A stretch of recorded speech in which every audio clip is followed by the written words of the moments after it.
പുതിയ നിയമത്തിൻ്റെ മൂലഭാഷയായ ഗ്രീക്കിലെ ഒരു പദപ്രയോഗമത്രേ എൻ ന്യൂമാറ്റി. അതിൻ്റെ അർത്ഥങ്ങൾ ബൈ ദ സ്പിരിറ്റ് ആത്മാവിനാലെന്നും ഇൻ ദ സ്പിരിറ്റ് ആത്മാവിൽ എന്നുമാണ്. പുതിയ നിയമത്തിൽ ഇൻ ദ സ്പിരിറ്റ് ആത്മാവിൽ ചെയ്യുവാൻ കഴിയുന്ന ചില കാര്യങ്ങളെപ്പറ്റി പൗലോസ് അപ്പോസ്തലൻ പറയുന്നുണ്ട്. ഒന്ന്, ആത്മാവിൽ നടക്കുക. ഗലാത്യർക്കെഴുതിയ ലേഖനം 5:16. 2, ശരീരത്തിൻ്റെ പ്രവൃത്തികളെ ആത്മാവിൽ മരിപ്പിക്കുക. റോമർക്കെഴുതിയ ലേഖനം 8:13. 3, ആത്മാവിൽ യേശു കർത്താവെന്ന് പറയുക. കൊരിന്ത്യർക്കെഴുതിയ 1 ലേഖനം 12:3. 4, ആത്മാവിൽ ആരാധിക്കുക. ഫിലിപ്പിയർക്കെഴുതിയ ലേഖനം 3:3. 5, ആത്മാവിൽ സ്തോത്രം പറയുക. കൊരിന്ത്യർക്കെഴുതിയ 1 ലേഖനം 14:16. 6, തെറ്റിൽ അകപ്പെട്ടവരെ ആത്മാവിൽ യഥാസ്ഥാനപ്പെടുത്തുക. ഗലാത്യർക്കെഴുതിയ ലേഖനം 6:1.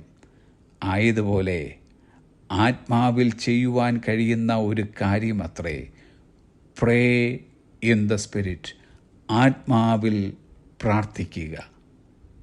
പുതിയ നിയമത്തിൽ എഫേസ്യർക്കെഴുതിയ ലേഖനം 6:18.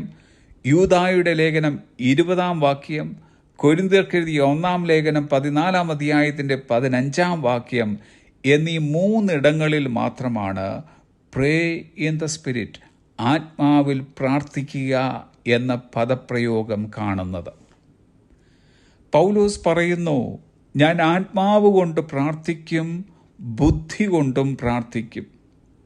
അങ്ങനെയെങ്കിൽ 2 രീതിയിൽ നമുക്ക് പ്രാർത്ഥിക്കുവാൻ കഴിയുന്നുണ്ട്. നാം പൊതുവെ നടത്തുന്ന പ്രാർത്ഥനകൾ നമ്മുടെ ആവശ്യങ്ങൾക്കായിട്ടും നമ്മുടെ നന്മയ്ക്കായിട്ടും നമ്മുടെ മഹത്വത്തിനായിട്ടുമുള്ള ബുദ്ധി കൊണ്ടുള്ള പ്രാർത്ഥനകളാണ്. പൗലോസ് റോമർക്കെഴുതിയ ലേഖനം 8 പറയുന്നു, നാം ബലഹീനരാകയാൽ വേണ്ടും പോലെ പ്രാർത്ഥിക്കുവാൻ നമുക്കറിയില്ല. എന്നാൽ അതിനൊരു പോംവഴി നിർദ്ദേശിക്കുന്നുണ്ട്.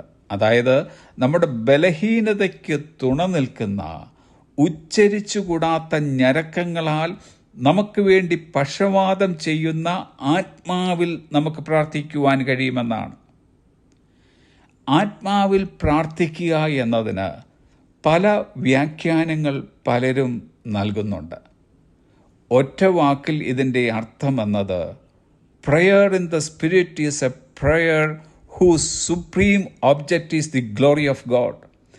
ദൈവത്തിൻ്റെ മഹത്വം പരമമായ ലക്ഷ്യമായിട്ടുള്ള ഒരു പ്രാർത്ഥനയത്രേ ആത്മാവിലുള്ള പ്രാർത്ഥന. നമ്മുടെ സ്വന്തം താല്പര്യങ്ങളിലും മഹത്വത്തിലും കൂടുതൽ ശ്രദ്ധാലുവായിരിക്കുന്ന ഒരു സ്വാഭാവിക പ്രവണതയാകുന്ന ബലഹീനത നമ്മിലുള്ളതുകൊണ്ട് നമ്മുടെ ബുദ്ധി കൊണ്ടുള്ള പ്രാർത്ഥനകൾ മിക്കതും സ്വയത്തെ തൃപ്തിപ്പെടുത്തുന്നതിനുള്ളതായിരിക്കും. എന്നാൽ നമ്മുടെ സ്വയ കേന്ദ്രീകൃതയിൽ നിന്നും ക്രിസ്തു കേന്ദ്രീകൃതയിലേക്ക് മാറ്റാനുള്ള പ്രചോദനം നമ്മിൽ വസിക്കുന്ന പരിശുദ്ധാത്മാവ് നമുക്ക് നൽകുന്നു. ആ പ്രചോദനം ഉൾക്കൊണ്ടുകൊണ്ട് നമുക്കും പൗലോസിനോടൊപ്പം ആത്മാവിൽ പ്രാർത്ഥിക്കുവാൻ ആരംഭിക്കാം. ദൈവത്തിൻ്റെ മഹത്വം നമ്മുടെ ഓരോ പ്രാർത്ഥനയിലൂടെ നമ്മിലും നമ്മെ കാണുന്നവരിലും നമുക്ക് ചുറ്റുമായി വെളിപ്പെടട്ടെ. Have a blessed day.